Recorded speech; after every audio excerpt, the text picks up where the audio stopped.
1 फरवरी भारत के लिए काफी इंपॉर्टेंट दिन होता है क्योंकि इस दिन हमारे देश में यूनियन बजट प्रेजेंट किया जाता है। I present the interim budget for 24-25. Our government strengthened its mantra to सबका साथ, सबका विकास and सबका विश्वास। इंडियन कॉन्स्टिट्यूशन के आर्टिकल नंबर 112 के तहत हर फाइनेंशियल ईयर की शुरुआत से पहले भारत सरकार की करंट फाइनेंस मिनिस्टर यानी कि निर्मला सीतारमण यूनियन बजट पेश करती है। इस बजट से हम 3 चीजें पता चलती हैं। पहली, भारत सरकार कहां से पैसा कमाती है। दूसरा, भारत सरकार यह पैसा कहां खर्च करती है। और तीसरा, भारत की इकोनॉमिक ग्रोथ के लिए सरकार का विजन क्या है, यानी कि अप्रैल 2024 से लेकर मार्च 2025 तक भारत को बेहतर बनाने के लिए सरकार क्या क्या करने वाली है।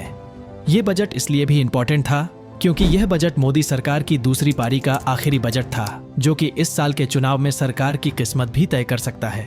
आज का बजट सिर्फ 58 मिनट में ही कंक्लूड हो गया था। इस 58 मिनट में ऐसी बहुत सारी बातें हैं जो कि कई सेक्टर्स के लिए पॉजिटिव है।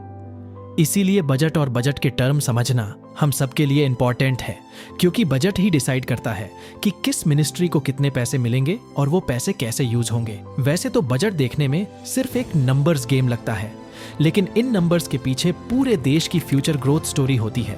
इसलिए हम सबको बजट समझना काफी इंपॉर्टेंट होता है। तो इसलिए आज हम आपके लिए सबसे आसान और सबसे इंटरेस्टिंग एक्सप्लेनेशन लेकर आए हैं, जिसमें हम समझेंगे कि ये यूनियन बजट क्या होता है, आम आदमी को इस बजट से क्या फायदा मिलने वाला है, क्योंकि इसमें इस्तेमाल होने वाला पैसा आपका ही है, जो कि आपके ही भरे हुए टैक्सेस से आता है। तो चलिए आज बजट को बिल्कुल आसान बनाते हैं और समझते हैं कि भारत का बजट बनता कैसे है और इससे हम जैसे आम आदमियों को क्या फर्क पड़ता है। लेकिन वीडियो शुरू करने से पहले आप में से कई लोगों ने पिछले कुछ दिनों से हमें भरपूर सपोर्ट दिया है, जिसके लिए दिल से शुक्रिया। लेकिन अगर आप फिर भी किसी रीजन से उस लाल सब्सक्राइब बटन पर क्लिक करना भूल गए हैं तो 2 सेकंड लीजिए और उसे सब्सक्राइब जरूर करें, क्योंकि इससे हमें नई वीडियोस बनाने के लिए काफी मोटिवेशन मिलता है। तो चलिए अब देरी ना करते हुए 2024 के इस बजट को आसानी से समझते हैं।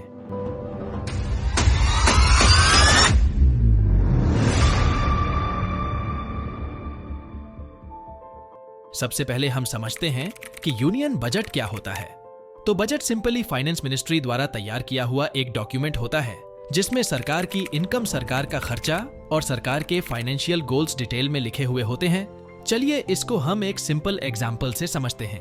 समझिए कि आपको आपके दोस्तों के साथ कहीं घूमने जाना है, तो आप सारे दोस्त मिलके उसके लिए एक पूरी लिस्ट तैयार करते हो, जिसमें आप वहां के घूमने के प्लेसेस, वहां पर खाने पीने के लिए फेमस रेस्टोरेंट्स और रहने के लिए फैंसी होटल्स के लिस्ट बनाते हो।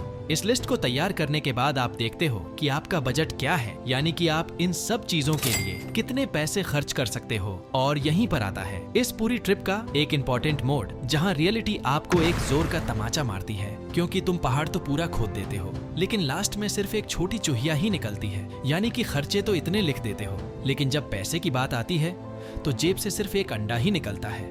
और हर साल का बजट भी हमारे लिए कुछ ऐसा ही होता है। पिछले साल की ही बात करें तो 2023 में हमारे एक्सपेंसेस 44 लाख करोड़ थे, और जबकि इनकम सिर्फ 19 लाख करोड़ ही थी। यानी कि पिछले साल का यूनियन बजट एक डेफिसिट बजट था, जिसमें यह 25 लाख करोड़ का डेफिसिट सरकार डोनेशंस और लोन्स की फॉर्म में पूरा करती है। इसको और अच्छे से समझने के लिए सबसे पहले हम बजट के 3 टाइप्स को समझते हैं, जिसमें सबसे पहला है सरप्लस बजट, जहाँ आपकी इनकम ज्यादा होती है और खर्चे कम। दूसरा है बैलेंस बजट, जहां आपके खर्चे आपकी इनकम के बराबर होते हैं। और तीसरा है डेफिसिट बजट, जहां आपके खर्चे आपकी इनकम से कई ज्यादा होते हैं। तो वन एंड ओनल बजट एक वो डॉक्यूमेंट होता है जिसमें सरकार के पास कितने पैसे आएंगे, कितने पैसे खर्च होंगे, सरकार के पास कितने एसेट्स हैं और सरकार ने इन एसेट्स को खरीदने के लिए कितने लोन्स लिए हैं, यह सारी डिटेल्स मेंशन होती है। यह तो बात हुई कि बजट क्या होता है। अब देखते हैं कि भारत का बजट बनता कैसे है। तो दोस्तों, बजट बनाने का प्रोसेस मिनिस्ट्री ऑन फाइनेंस का सबसे इंपॉर्टेंट टास्क होता है। बजट देखने में सिर्फ एक नंबर्स गेम लगता है, लेकिन इन नंबर्स के पीछे देश की फ्यूचर ग्रोथ स्टोरी छुपी होती है। यह बजट दिखने में तो काफी छोटा होता है, लेकिन इसे प्रिपेयर करने के लिए 6 महीने लगते हैं। और इस साल के बजट का काम पिछले साल के अगस्त में ही शुरू हो गया था।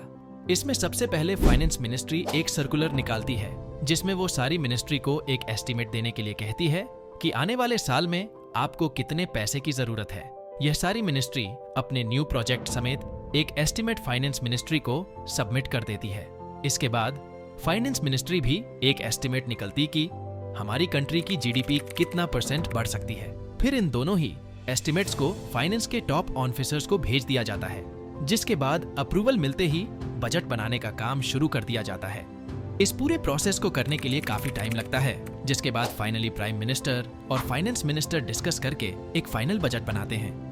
इस यूनियन बजट को एक डॉक्यूमेंट के फॉर्म में बनाया जाता है, जो कि 1 फरवरी को पार्लियामेंट में प्रेजेंट किया जाता है। यह पूरा प्रोसेस बहुत ही ज्यादा कॉन्फिडेंशियल होता है, इसलिए जो भी ऑफिशियल इस बजट पर काम करते हैं उन्हें लॉक इन पीरियड से होकर गुजरना पड़ता है। यह ऑफिशियल फाइनेंस मिनिस्ट्री से सिर्फ तभी बाहर आ सकते हैं जब 1 फरवरी को बजट प्रेजेंट कर दिया जाता है। लेकिन 2024 का यह बजट एक स्पेशल बजट था, क्योंकि यह बजट मोदी सरकार की दूसरी पारी का आखिरी बजट था, जो कि इस साल के चुनाव में सरकार की किस्मत भी तय कर सकता है।